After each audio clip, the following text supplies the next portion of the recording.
Welcome back to Love and Tears. Before we begin, quickly, tell me, where are you watching from? Leave a comment so I can say hello. If you can sit with me for a moment, I want to tell you something I've carried around for so long that it's grown into its own burden. My name is Evelyn now. For 31 years, I've fathered 7 children with my boss, and he never let me go.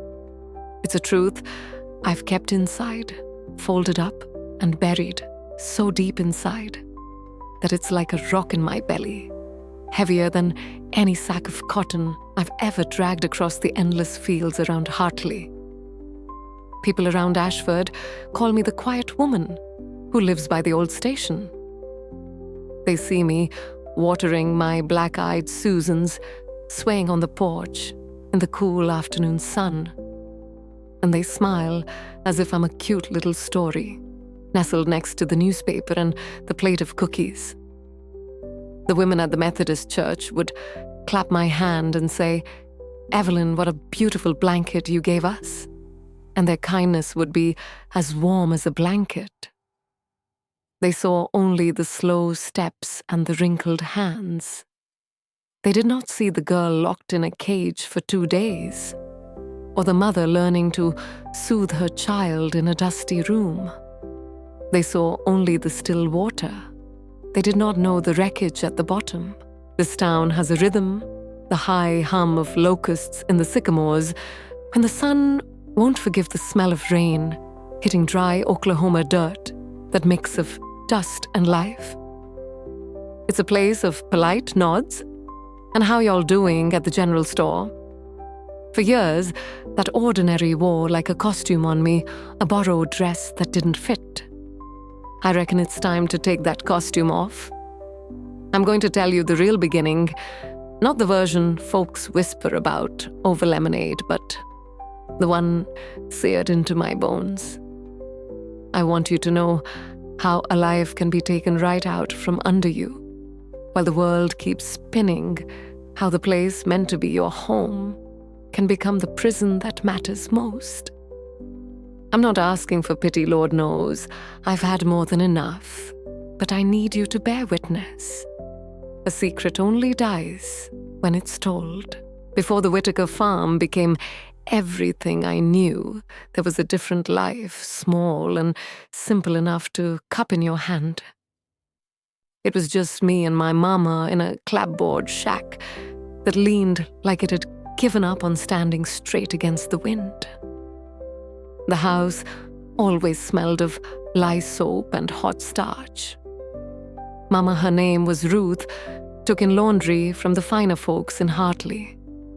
My first memories are the rhythm of her labor, the scrape of the washboard, steam hissing off damp cotton, the hot iron pressing out the scars of a week's work. She hummed old spirituals that sounded like prayers. Her hands were raw and red, but gentle when she brushed the hair back from my face. We had little towels made from flour sacks bread that was sometimes only cornbread, soaked in milk. But there was a safety in that poverty, the sure creak of the floorboards under my bare feet, the steady presence of Mama in the next room. I remember the summer nights on those rickety porch steps when the heat finally broke and the sky bruised purple. Fireflies would begin their slow blinking in the tall grass, and Mama would sit behind me, fingers working my hair into tight braids for the night. She'd murmur things in that soft voice, words meant to armor me against a world that took little pity on poor pretty girls. "Evelyn," she'd say, pulling the braid a little too tight, "you gotta be strong. You gotta be smart.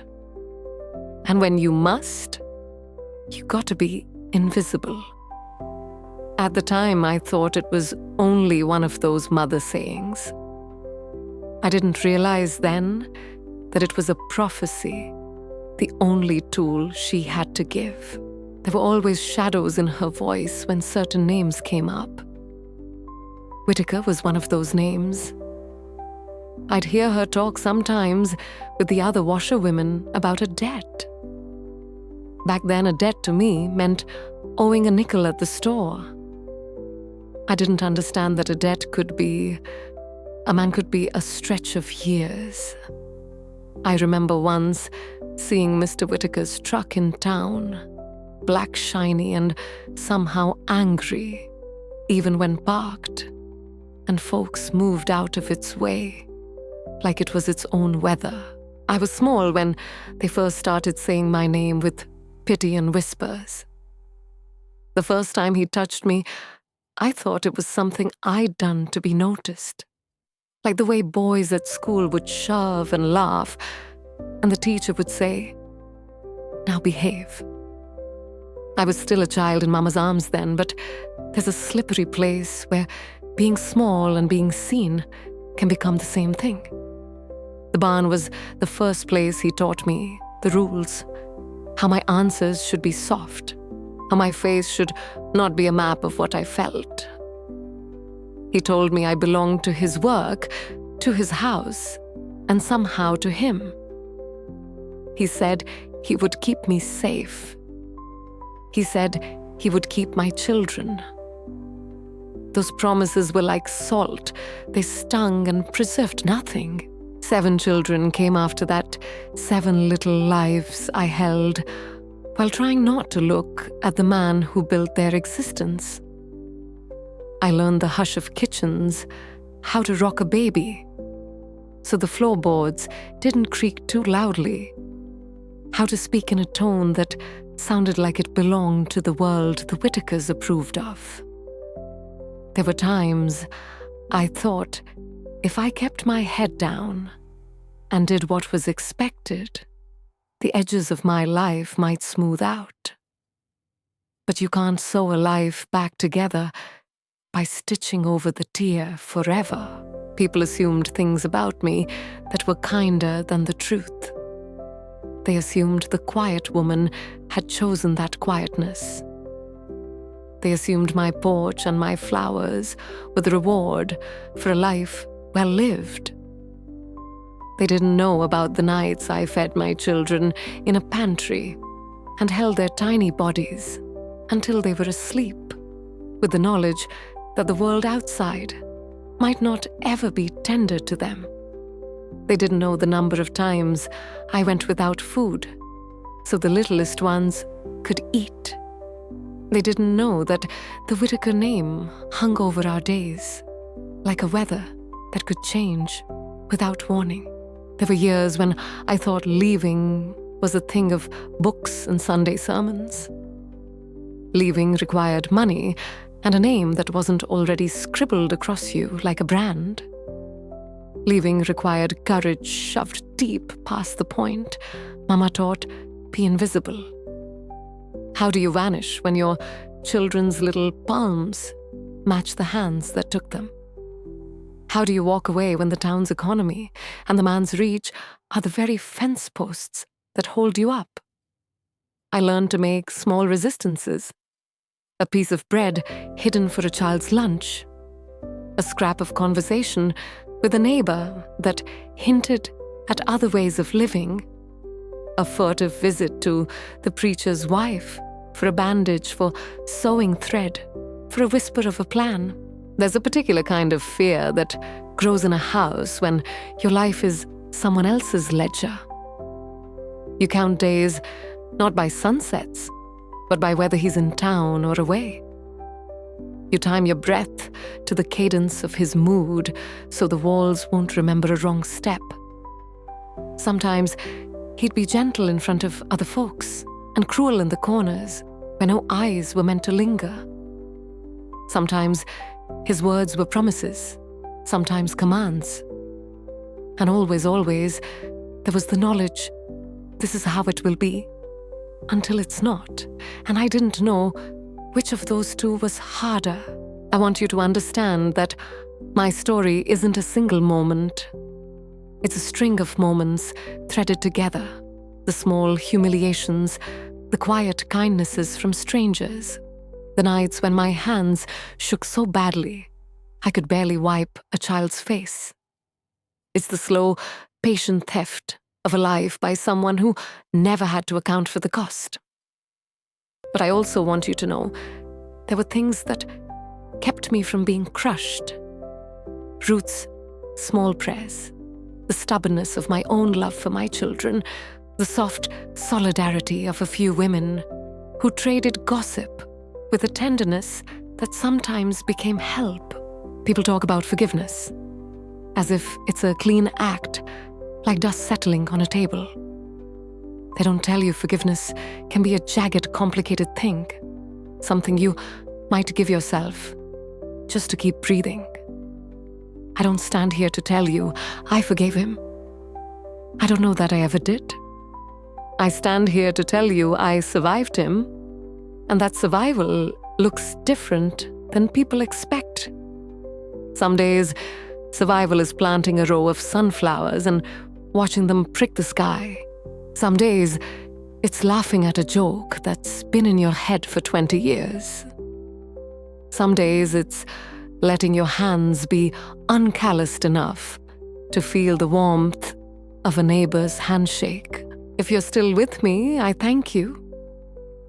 If you're watching from far away from the city, from a place where the wind doesn't push dust into faces, tell me in the comments. Where are you watching from? I ask because when secrets are told, they like to meet witnesses, not for pity, but to know they were heard.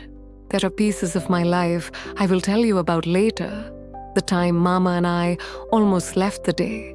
The preacher's wife looked at me and did not look away the summer when a neighbor left a sack of flour on our porch with no note. There are also pieces I won't tell because not every story needs to be unrolled at once. But I will say, this being quiet for so long taught me the value of voice. The first time I said the name Whittaker out loud in the light of day, my mouth trembled like a child's, but the name no longer owned me. This is not an apology, and it is not a plea. It is a record. If you've known pain like this, if your life has been worn thin by someone else's hands, I want you to know you are not invisible. And if you're here simply to listen, thank you. Bearing witness is a kind of prayer, and sometimes that's enough to begin. Stick around for the next part. I'll tell you about the summer of the flood, when everything changed, and the small bravery that grows in the least expected places. And again, where are you watching from? Drop it below.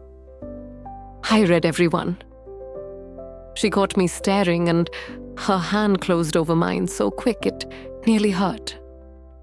Don't you be staring, Child Ruth whispered, and she hauled me down the side street, like she was hiding me from trouble I didn't know how to name. Back then I thought she was keeping me from being a nuisance. Now I know she was keeping me from being seen by the wolf. The day everything turned, I can't pin to the exact month, late summer or early fall, the kind of mornings that bite with a crisp edge, but I can still feel the splintered porch step under my fingers. Ruth sat me down like she was trying to sew courage into the seams of her apron. She wouldn't look me in the eye. Her hands played at a loose thread. They need a strong girl up at the Whittaker place, she said, calling it an opportunity, as if it were a shawl she was proud to give me. She told me it would help with the debt. She tried to make it sound like a blessing, but the way her voice cracked told me otherwise. I was 14. Obedience was the first lesson for girls like me, so I nodded and tucked my few things into a pillowcase. I didn't cry, not in front of her. The next morning, that black Ford rolled up like a storm cloud, and Mr. Whittaker sat behind the wheel with a face made of weathered stone. The ride to the farm was the quietest ride I'd ever known. Our little shack shrank until it was only a speck swallowed by dust. The dirt road raised a red haze that stuck in my throat. The farmhouse looked like a judge, watching the land, 2 stories porch, wrapped around like a rim. A place that seemed to measure you the moment you stepped from a truck. Mr. Whitaker stepped down and looked me over like a man checking livestock. "Your mama's debt is now yours," he said, and those words dropped into me like iron bars being set in place. For a heartbeat, I saw Mrs. Whitaker in the shadow of the doorway, half hidden, and on her face, something I didn't have a name for back then. It wasn't cruelty or pity. It was the blank, tired look of a prisoner seeing another pair of wrists arrive. That was when I understood my work there would not be about washing or cooking. It would be about surviving in a place where work and ownership blurred into one another. Those first years are a blur, a watercolor of ache and endless motion. My girl's body was carved into something that could bear and haul and bend until the pain was ordinary. Sunrise to long past sunset, hands scrubbed and ironed and mended. The rhythm I'd learned from Ruth became something harsher. The house echoed with the scrape of broom and the slam of pans, but never with a song. The loudest sound was Mr. Whitaker's boots on the floor, that slow, deliberate step that told you to hurry, to be smaller, to make no mistakes. He rarely raised his voice at first. His cruelty was quieter, wrapped in borrowed righteousness. If I paused for breath, he'd appear like a shadow and say, "The devil finds work for idle hands, Evelyn." You wouldn't want that, would you? It wasn't a question, it was a sermon that sounded like a threat. He talked about debt, like scripture, polishing his shotgun at the kitchen table, while he explained how honor and good names mattered. A girl of 14, then 15, then 16, I believed I was paying for my mama's mistake, so I scrubbed harder. I made myself smaller, thinking diligence might grind the debt down. I asked after Ruth sometimes, "Have you heard how Mama's been?" I'd ask Mrs. Whitaker while snapping beans.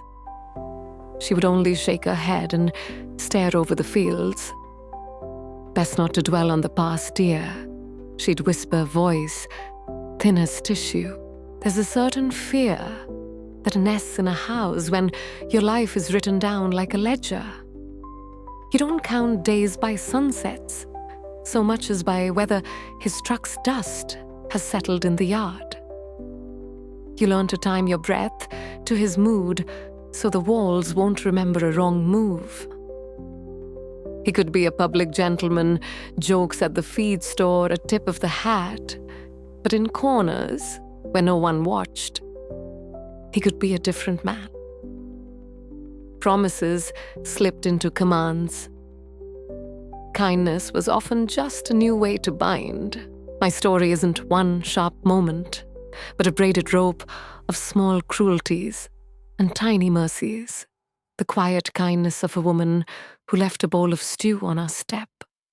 The stolen whisper of a neighbor who told me about a train that might take a girl someplace else. The tremor in my hands when I crooned songs to my babies so they wouldn't cry.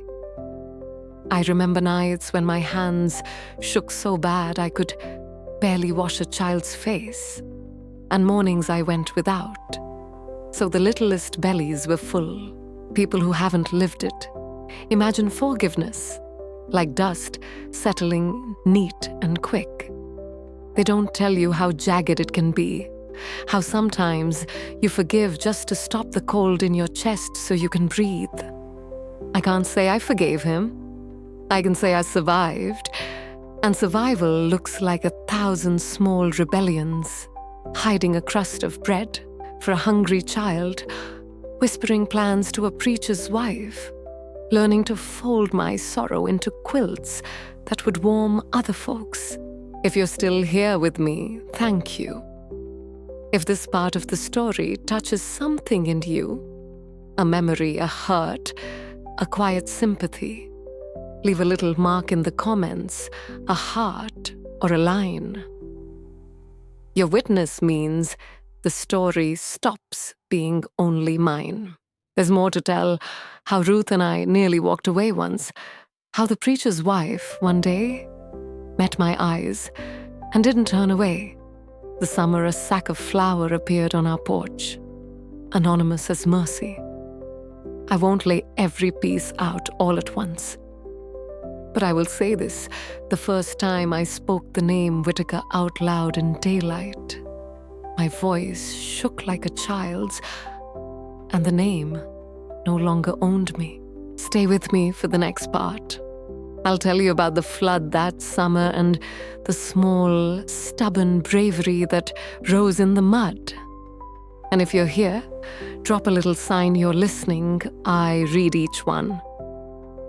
Before I go on, quick reminder, if you're still here with me, tell me where you're watching from in the comments. I read everyone. Now listen, when I asked him, he was blunt. Your life is here now, he said, not even glancing up from his paper. You belong to this farm. That's all you need to know. Slowly, the hope of seeing Mama again faded like a photograph left too long in the sun. The world narrowed until its borders were the Whitaker fence posts. The first time his hand landed on me, it wasn't the kind of thing you imagine from a storybook. It was over something small, a plate dropped from a stack I was carrying. The crash sounded like a gunshot in that quiet kitchen. He was on me in an instant. He didn't slap me. He grabbed my upper arm with fingers like hooks. He pulled me so close I could taste the tobacco on his breath, and he stared until I felt nothing but the hollowness between his gaze. A plate can be replaced, he growled. You cannot. Then he let me go and walked away, as though nothing had happened. My arm burned where his fingers had dug in. It wasn't about the plate. It was proof I was as breakable as any china, and he owned the right to break me. After that, fear stopped being a whisper and became a thing that breathed beside me. The turning point, the day the last sliver of childish hope died, came months later. Once a week, I dusted his study, a dark room of wood paneling and old leather that always smelled like money and secrets. One afternoon, I knocked over a small leather ledger. It fell open, and I knelt to pick it up, heart thudding. My eyes skimmed the pages, and then snagged on a name, Ruth. Next to it was not some impossible figure that might take a lifetime to repay it. It was a small sum marked for seed and provisions, an amount my tireless work had already covered 10 times over. I sank to the floor dust motes, spinning in that single beam of light, and the whole story slipped loose. All his talk of honor and debt, his sermonizing about a woman's good name, it was a cage he'd built. He wasn't a strict but fair man, collecting what was owed. He was a spider patient and hungry, and I had walked into his web. The worst part wasn't that he lied. It was the cold gut deep, knowing that there was no finish line. The ledger showed me the truth. The debt wasn't a number to pay off. The debt was me. I realized then he would keep collecting as long as he liked. Perhaps my face gave me away, because after that, he watched me like a man who's learned how to knuckle his prey down. He built the walls of my prison higher board by board, nail by nail, until sunlight only came by his permission. My first thought was Mama. I had to warn her. One night, when the house breathed quiet and the mice whispered in the walls, I tore a page from a recipe book and with a stub of pencil wrote a shaking note. "Mama, I'm not well here. Please come." I didn't speak of the ledger. I was still too afraid for that. But I sealed the letter and slipped it into the hand of Charlie, a young farmhand with kind eyes, and begged him with a dime, tucked in his palm, to post it in Hartley. For 2 days, my chest felt like a bird beating against a jar of ribs. On the 3rd day, Mr. Whittaker called me into his study. There on his oak desk lay my letter. He did not rage. Fury wasn't his style. He picked up the paper between thumb and forefinger like it was refuse and said in a voice as cold as winter, "We don't have girls sending nonsense into town causing worry." Then he tore the note into 4 neat squares and let them fall into the wastebasket. "We're a family here," he said. Family doesn't keep secrets from the head of the house. The door to the world outside slammed shut and was locked. My life shrank to the courses of the kitchen. The laundry shed my tiny room off the pantry and the narrow path that connected them.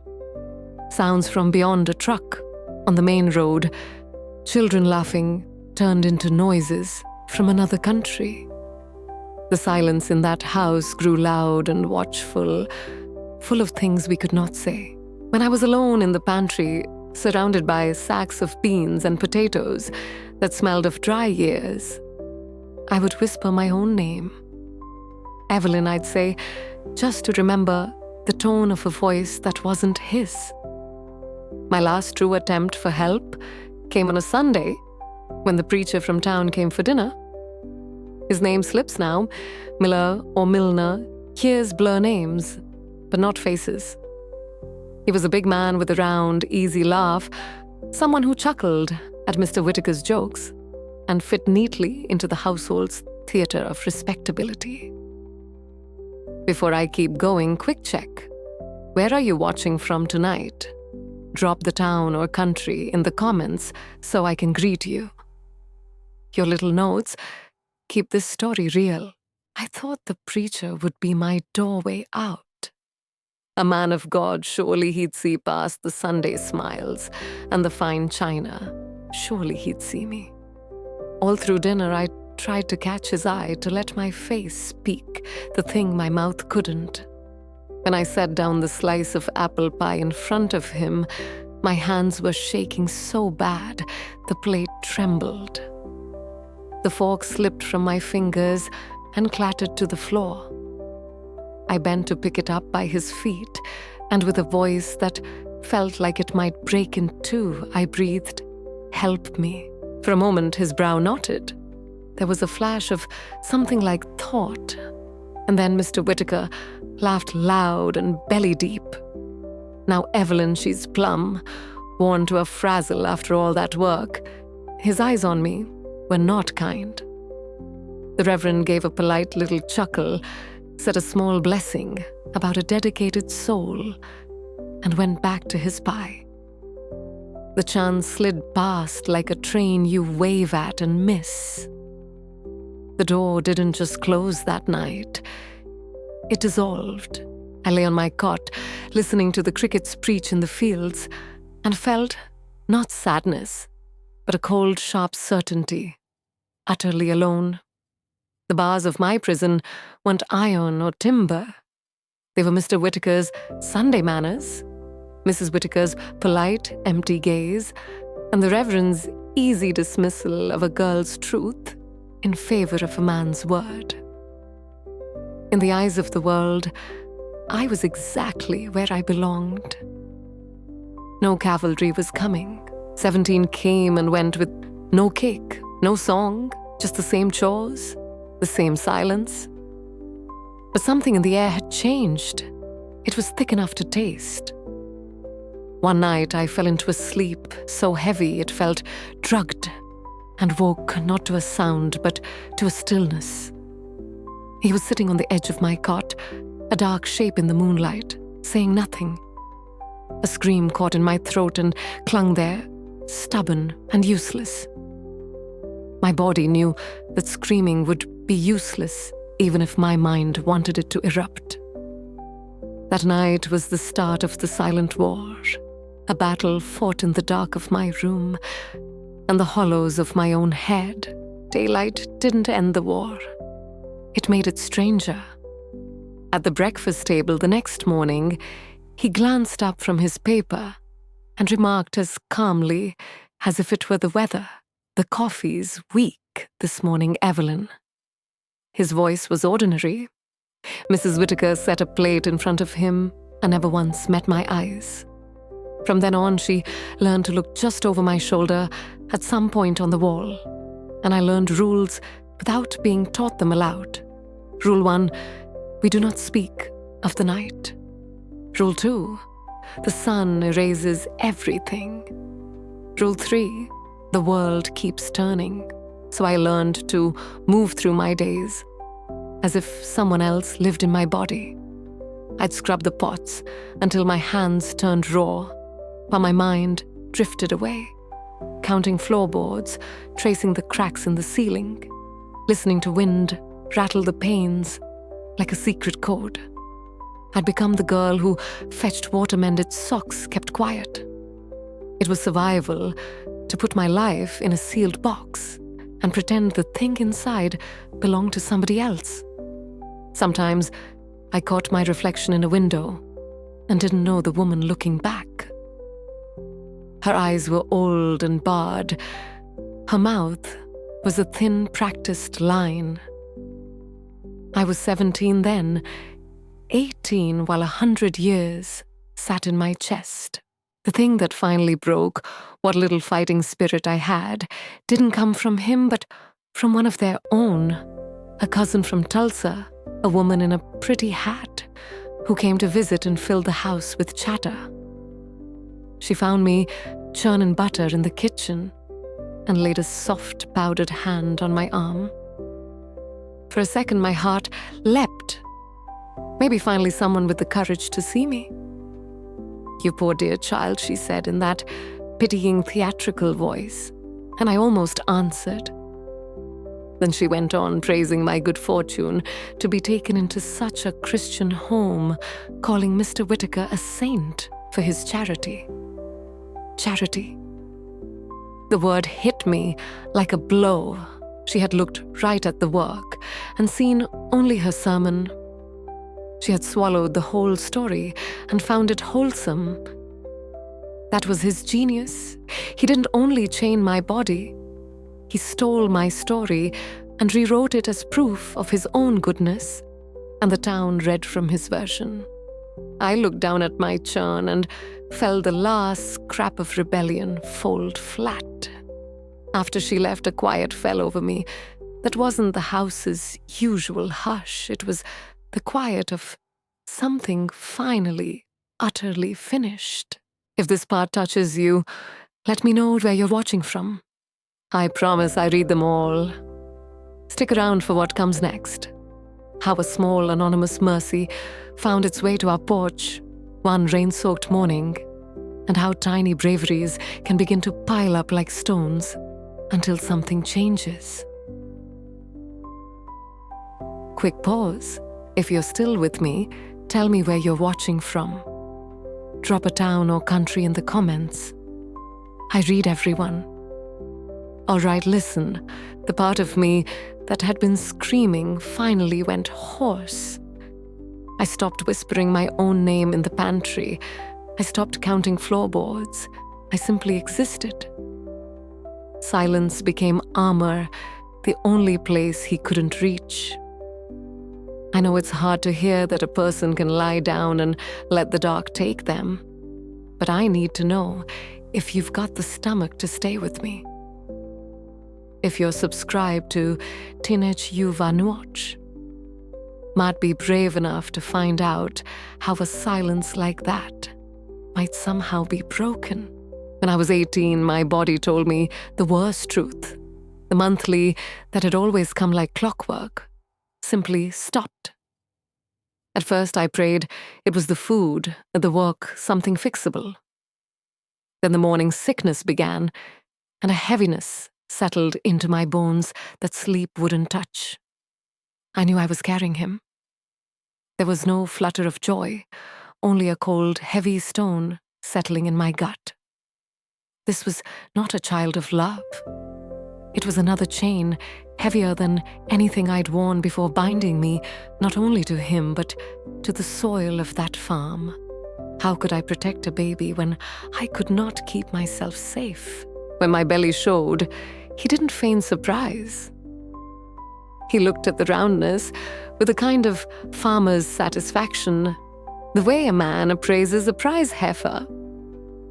One evening at supper, he announced it to the household, smiling over his plate of roast.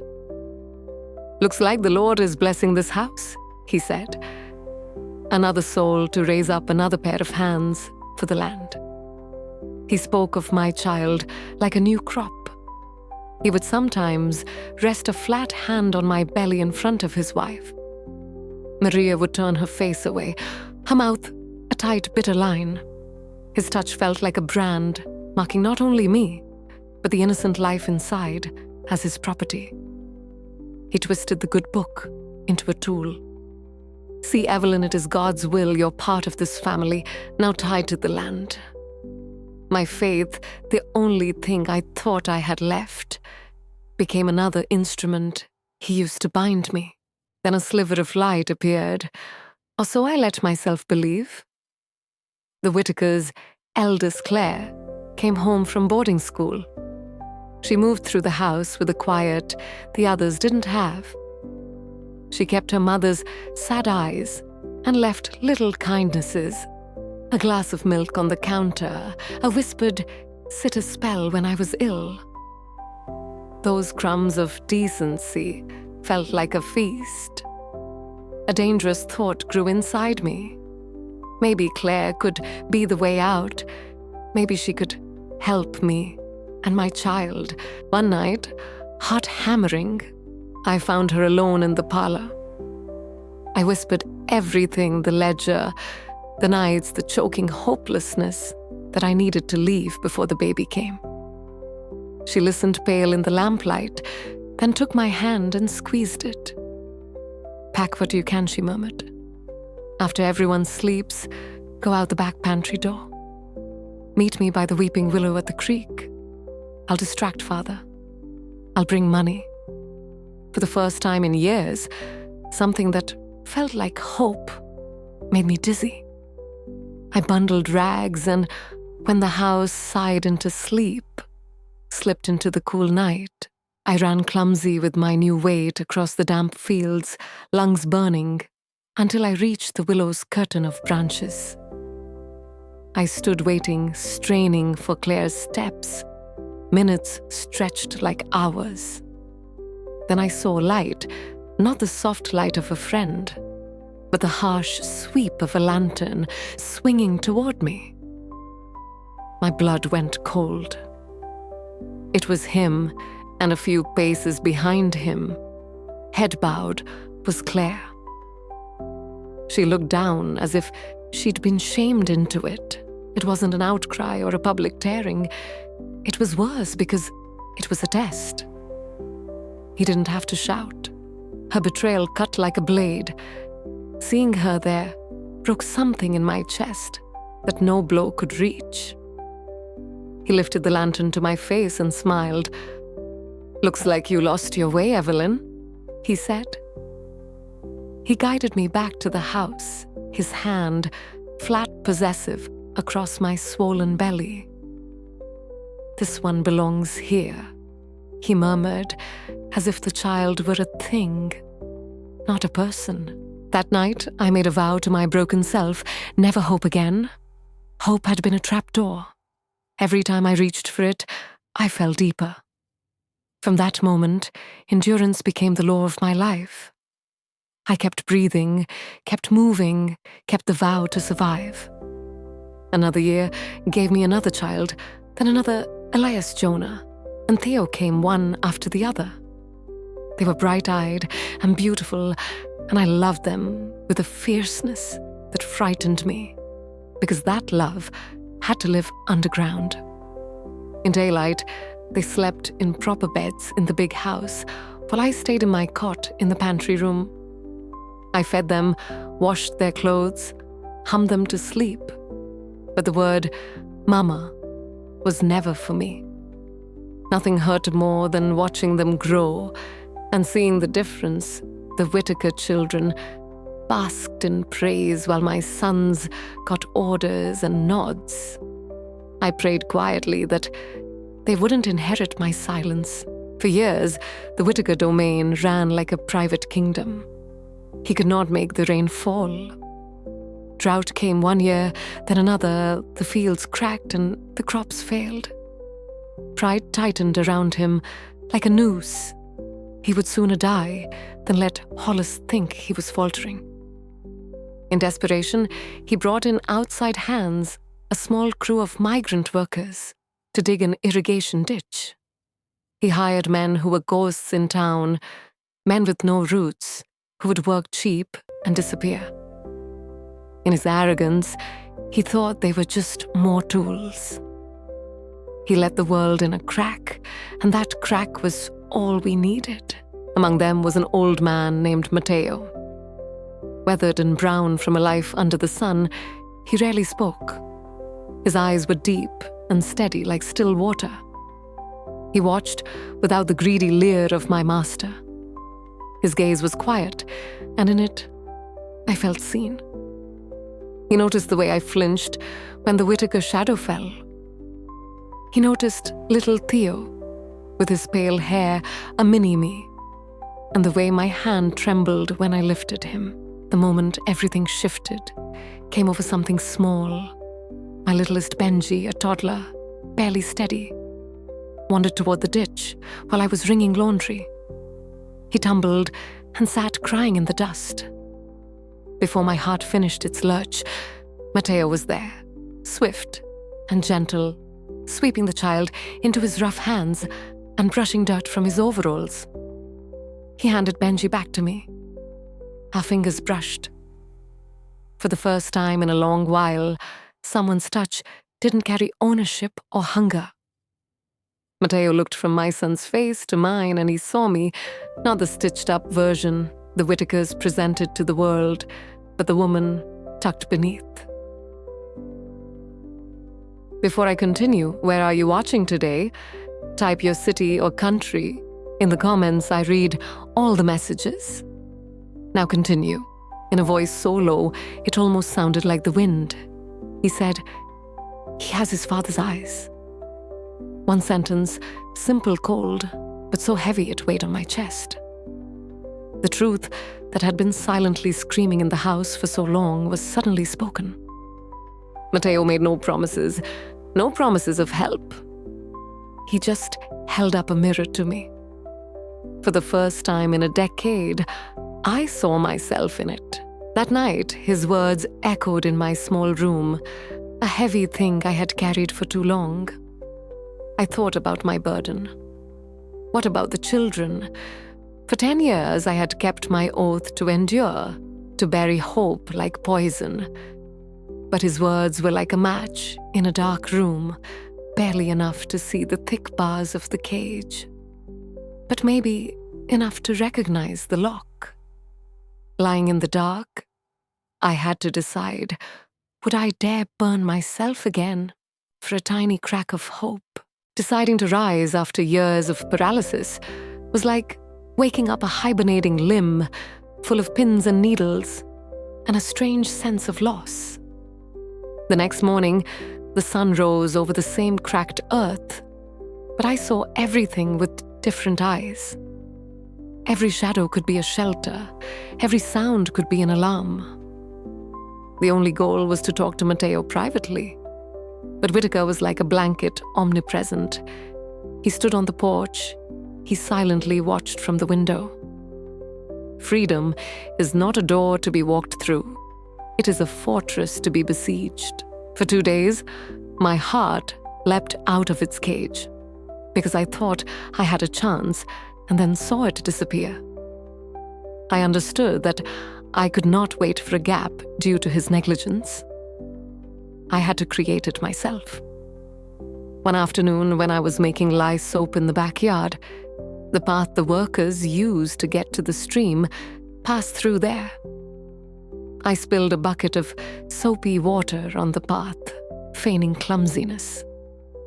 A few minutes later, I came to Whitaker with a worried look on my face, reporting that the path was slippery and dangerous, and that the men should have taken a detour through the blackjack grove behind the barn, which was only a moment away from the house. His eyes looked at me suspiciously. I held my breath, thinking he would refuse. Then just a snarl. "Fine, but hurry. I don't pay men to go sightseeing." I led the work group toward the woods, letting the others go first and deliberately slowing until Matteo was beside me. The air in the woods was cool with the smell of damp earth. I whispered hoarsely, not daring to look at him, "I need help. Do you know anyone far away? A pastor or someone who helps women?" The silence that followed the question was heavier than a pile of rocks. When I glanced over, his previously gentle face had closed like a trapdoor. "You're asking for fire to burn us both," he said softly, his voice low. He nodded toward the distant house. A man like him, a man like me, shouldn't be together. "I have a wife, a child. If I get dragged in, I'll hurt them. I'm sorry, I can't help." The words were like a slap in the gut. The door that seemed to be ajar slammed shut, but the image of Benny's face flashed in my mind. Elmer Johnny Travis, and a strength I didn't know I had. I stopped, turned to him, and didn't beg, didn't cry. My voice was as cold as winter spring water. "I have a family too. 7. If I stay, they'll only know this land for the rest of their lives. They'll either become him or they'll become me. There's no other choice in this land. I'm not asking you to risk your life for me. I'm asking you for a chance, a name, a small chance, just a glimmer of hope." Matteo looked toward the house where the children were playing, like little shadows in the red dust. The rigidity of his face began to break. He sighed slowly and reached into the pocket of his sturdy work shirt. It was a folded piece of paper, or maybe a small icon. The memory of the small object faded, but not his words. "There is a woman, Mrs. Gina. She keeps a boarding house for troubled women. I will write her name down for you." He pressed the paper into my hand and whispered the name. At that moment, a shout rang out from across the field. "What are you doing there?" Whitaker stood by the barn, his silhouette against the sunset. My blood froze, my heart pounding. Matteo did not flinch. He walked on with the others. I stuffed the paper deep into my apron pocket, feeling as if the thing were burning the fabric. "Quick question before I keep going. Where are you watching from tonight? Drop the town or country in the comments. I read everyone."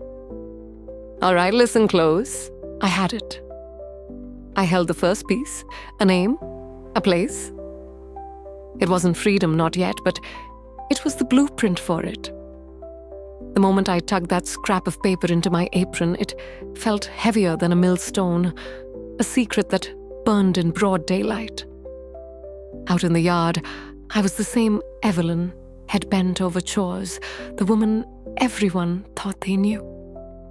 In the dark of my little room, I would unfold that scrap and trace Mrs. Gable with trembling fingers, like a blind woman learning a new face by touch. Hope had crept back into the house, but it came back as a feral thing, very clawed, suspicious. Every look from Mr. Whitaker felt like a searchlight. Every floorboard creak at night made me sure he was coming to tear apart my room and find the seed of my escape. The plan itself was a ghost impossible as the moon. I had no money, no coach, no ticket. I had 7 children, 7 pieces of my heart I could not carry. Leaving them even for a day hurt like being cleaved in two.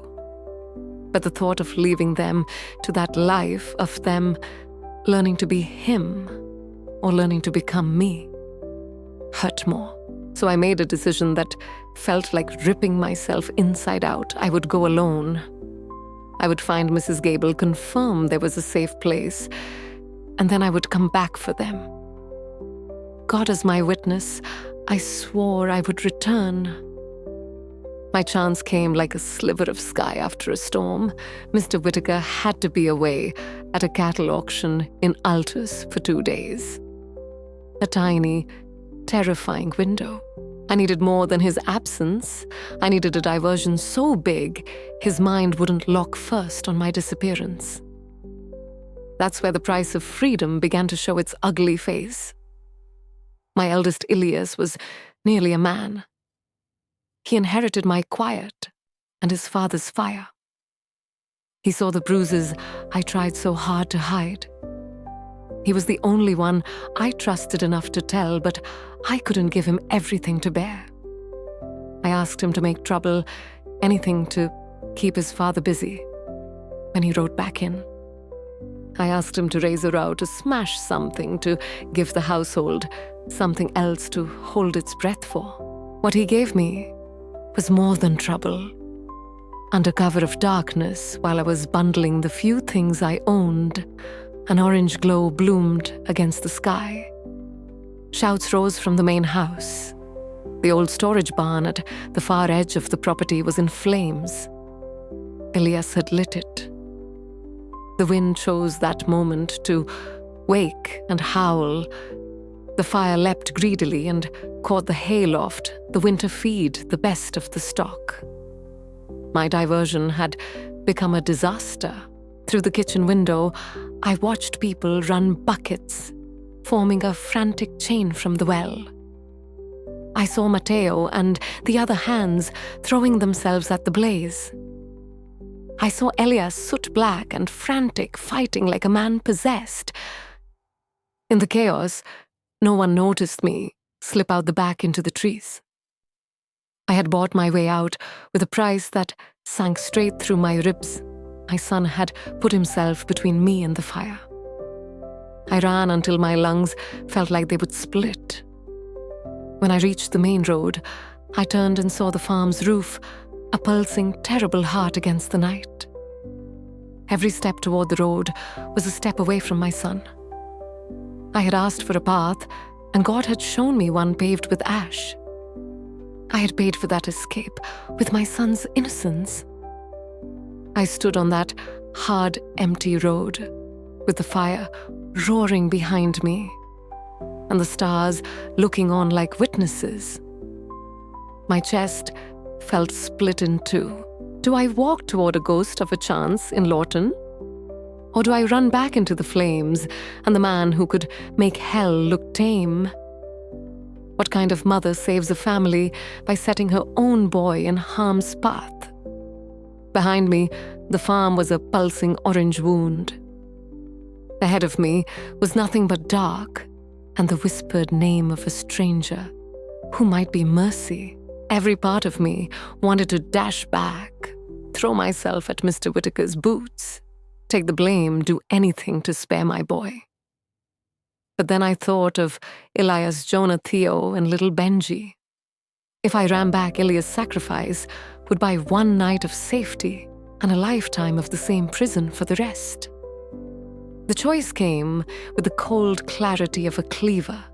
Save one now and doom 7 forever. Or risk everything for a chance at freedom for them all. I turned my back on the blaze. My heart was torn, but I walked toward Lawton, each step a small violence against my own love and fear. I told myself Elias' flames had to mean something more than a grave. They had to be the foundation for a different life. Walking was a blur, mostly walking, until the soles of my shoes grew thin and gravel bit my feet like teeth. For the first time since I was 14, I was alone with my thoughts. The world beyond the farm pressed loud and strange cars, whooshed by with a roar. Headlights sliced the dark little towns, still breathing sleep. The air didn't carry hay and dread anymore. It smelled of exhaust and damp pavement and honeysuckle from a neighbor's porch. When dawn came, I hid in a ditch and watched it color the fields. The same sun rose over the Whitaker place and over me. But for the first time, the morning felt like it belonged to me. It took a day and a half, maybe more. I was dizzy with hunger and sleep when Lawton finally rose up before me, bigger than any town I'd known, streets and buildings that made me feel small and brave at once. Mateo's scrap of paper was a prayer clenched in my fist. I had the address memorized like scripture. I found the street, wide-lined with old trees, and there it was a 2-story house with a porch swing and a hand-painted sign that read, Gable Rooming House Vacancies. My knees nearly gave. Mateo hadn't lied. I stood across the street behind a pecan tree and gathered myself like someone about to climb over the world. Then a truck rolled up and my blood turned to ice. It wasn't Whitaker's Ford, but it belonged to neighbors, the Hendersons, and they'd driven over. Mr. Henderson stepped out and a small figure climbed down from the passenger seat. My breath stopped. It was Soraya, my little girl, clutching a ragged doll, looking lost and scared. My throat filled with her name, but I forced it down. Mr. Henderson walked right to Mrs. Gable's door and knocked. Whatever was said there played in my head like a cruel little movie Whitaker had guessed. He'd used neighbors as bait. He'd sent my own child forward to draw me out. It was a terrible, brilliant cruelty, using my heart itself against me. I watched hidden as Mrs. Gable spoke to them, and then shook her head. The Hendersons left Saria, held like a ghost on that porch. Every instinct screamed to snatch her back to tear after that truck, but the woman who had left a burning farm behind forced herself to wait. If I bolted, it would prove Whitaker right. I was weak, predictable, a creature of impulse. If I ran now, we'd all be back under his roof by nightfall. The waiting turned my fear into something colder, a hard, focused rage. When the truck's engine finally faded into the road, I stepped out from behind the tree. My feet fell dead and heavy, but I walked straight up Mrs. Gable's steps. My knuckles were raw from the road. When I knocked, the world seemed to hush. She wasn't the soft, flour-dusted aunt I had imagined. Mrs. Gable was tall and spare eyes, sharp as a blade that saw through dirt and terror to the ember underneath. She looked me over once and held the door open without a single question. She led me into a small, clean parlor that smelled of lemon and old books, set a glass of water in my hand. And then without hurry or pity, the dam broke. 31 years of silence spilled out of me. The ledger, the nights, the children, the fire, the boy who'd given himself. Words tumbled out so fast, I could barely catch them. She listened. That was the first miracle. She listened like someone who had heard this story before and knew the most powerful thing she could offer was belief. For a little fragile moment, I felt like I'd found the shore after a long sea crossing. Then the door burst open. He was there, Mr. Whitaker, a dark storm framed in the doorway. He didn't shout. Rage with his face calm is worse than fury. Behind him stood the sheriff, a man who owed men like Whitaker more than voters. "You've been in a lot of trouble," Evelyn Whitaker said. quiet as a winter morning. He didn't look at Mrs. Gable. She might as well have been furniture. He held out a stack of papers. Stealing from my home, lying to your own boy, convincing him to commit a crime. It's time to come home. Papers. A warrant. The lie from his ledger made law. My heart, which had only just found a timid hope, sank into a cold, bottomless pit. I had come so far to be hauled back as a common thief. I expected Mrs. Gable to fight, to shout, to call the sheriff out for what he was. Instead, her voice cut the room, clear, cool, and dangerous. This woman came to me for sanctuary, she said. The sheriff shuffled and wouldn't meet her eyes. "Ma'am," he mumbled, "this is a legal matter. Mr. Whitaker has papers." I braced for betrayal for the moment she'd hand me over. But what I saw in her face wasn't pity. It was instruction. She turned to Whitaker, and to my utter stupefaction said, "She will come with you." The words hit like a stone. I looked at her confusion, and a shock of betrayal clotted my face. Then, almost as an afterthought, she inclined her head the smallest fraction and added, "Saraya will stay here with me for now as my guest." It was a sentence of its own kind, a surrender wrapped in a bargain. She wasn't rescuing me. She was trading. My breath stuttered.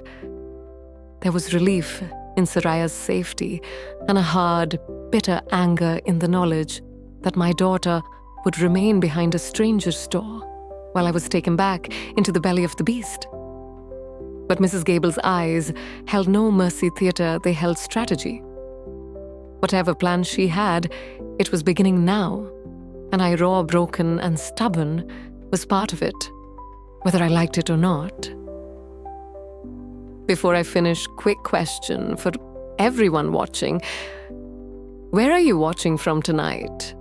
Drop your town or country in the comments. I read everyone. Now listen, I had it the name, the place, and yet it felt like a furnace in my pocket. The scrap of paper with Mrs. Gable's name was not freedom, only the map to it, and every step back towards the Whitaker house felt like walking into a den where the warden watched my every move. That little paper burned daylight through my apron. Out where anyone could see, I was the same Evelyn bent over chores. Inside my room, I unfolded that scrap and traced the letters until they blurred, saying the name like a prayer. Hope had crept in, but it came like a feral animal alert, suspicious, ready to claw. Every time Mr. Whitaker looked my way, I braced myself as if he could read the paper through cloth. Every night I listened for the creak of his boots, sure he'd come to rip my secret out by the roots.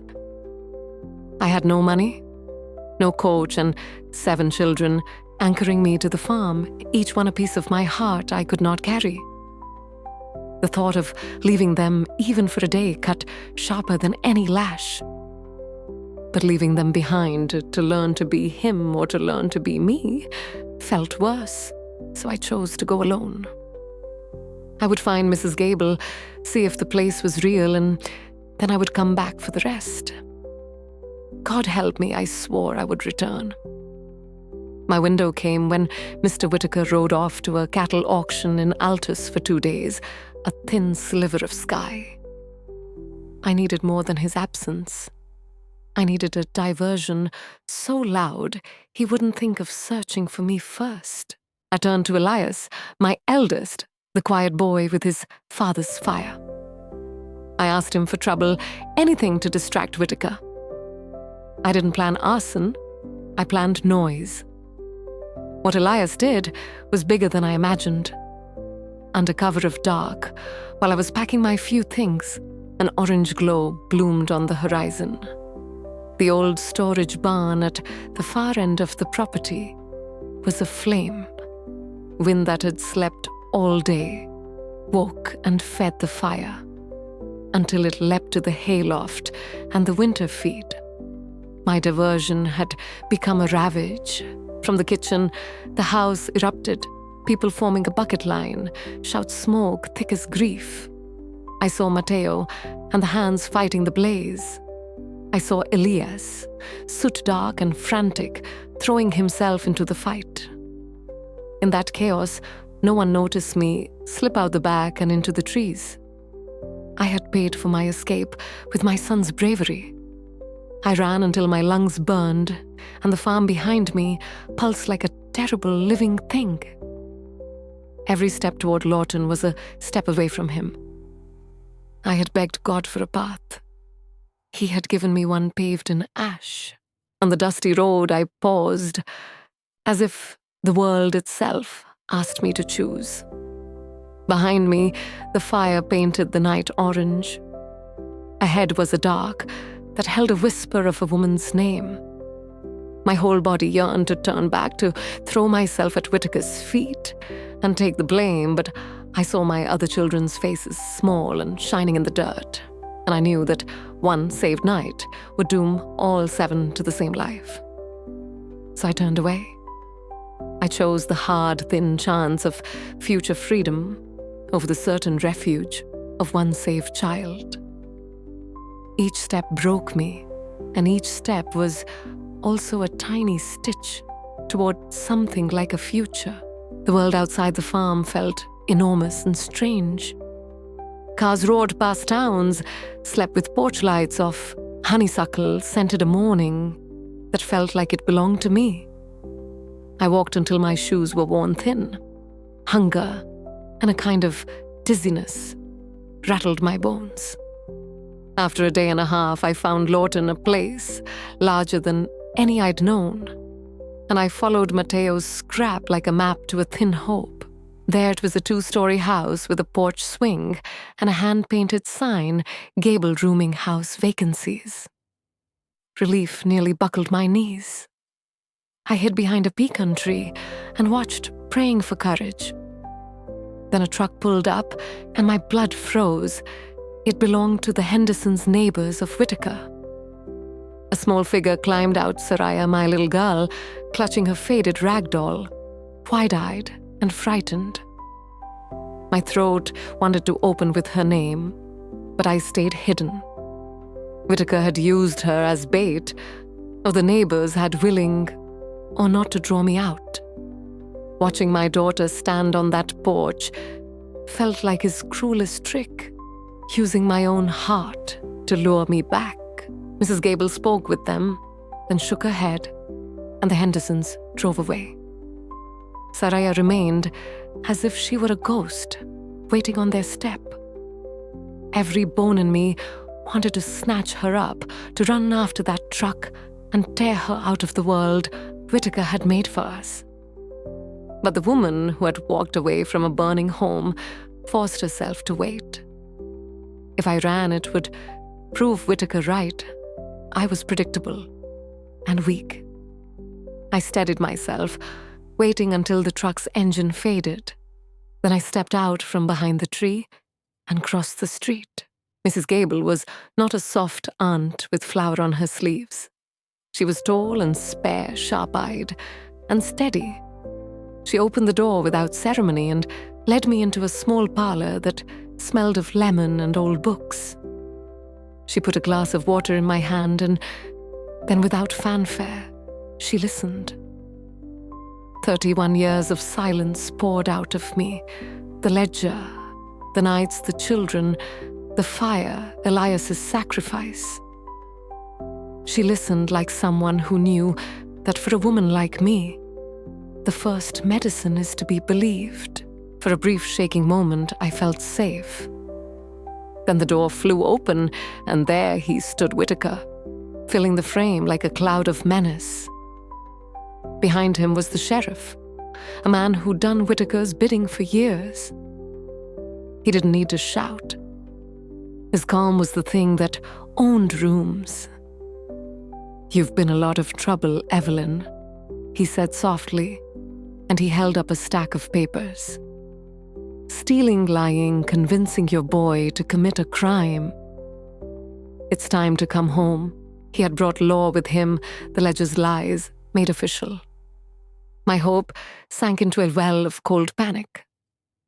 I braced for Mrs. Gable to throw me to the wolves, but she surprised me. Her voice was crisp and controlled. She came to me for sanctuary, she said. The sheriff shuffled and lowered his eyes. Ma'am, it's a legal matter. Mr. Whitaker has papers. I felt the world tilt toward the worst. Then Mrs. Gable spoke, as if laying out a chess move. She will go with you, she said. The words cut, but Soraya will remain here with me for now as my guest. It was not rescue. It was a bargain, a trade, in which my child's safety became a pawn in a plan I couldn't yet see. Relief and fury fought in me, Soraya safe, but I dragged back to the belly of the beast. Mrs. Gable's eyes, though, held no pity act. They held strategy. Something had started, and I was inside it, whether I wanted to be or not. If you're still with me, tell me where you're watching from. I read every comment. I'll tell you what came next. They took me home. Whitaker grumbled, but the sheriff, uneasy and reminded of consequences, agreed his hands had to be kept away from the little girl, caught in the middle. Mrs. Gable fixed me with that steady gaze and said, "You must go back for now, Evelyn. If you fight this now, he'll put you behind bars, and you'll lose them all." Her words felt like a verdict. Wait, sow the seed, then wait for rain. Waiting was its own kind of death, but I climbed back into the truck and let the dust swallow me. The drive home was a silent unmaking. He spoke for the first time as we rolled up the long drive, the tobacco smell filling my lungs. "Did you really think you could hide from me?" he murmured. "There's nowhere on God's green earth you can go, Evelyn. You're mine." I looked at the house, at the place where Ilias had been punished. He had sold my firstborn's labor to a ranch in New Mexico. No trial, no protest. I watched Ilias through the grimy bus window as they sent him away with a single cardboard suitcase. He looked back at me with a face older than his years. And then he was gone. I've never seen him since. That was the cost, the price, stamped into every quiet day that stretched out after. I walked the long months like a ghost. Whitaker, smug and certain, let his watchfulness slacken. He believed he had broken me. I went through the motions of living the laundry, the baking, the hushed evenings. Mrs. Gable's promise felt like a seed in dead soil.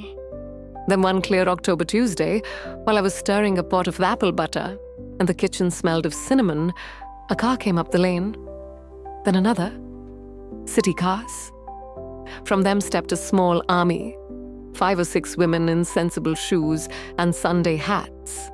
A stern older man, like a lawman, a social worker with a briefcase, and holding the social worker's hand was Soraya.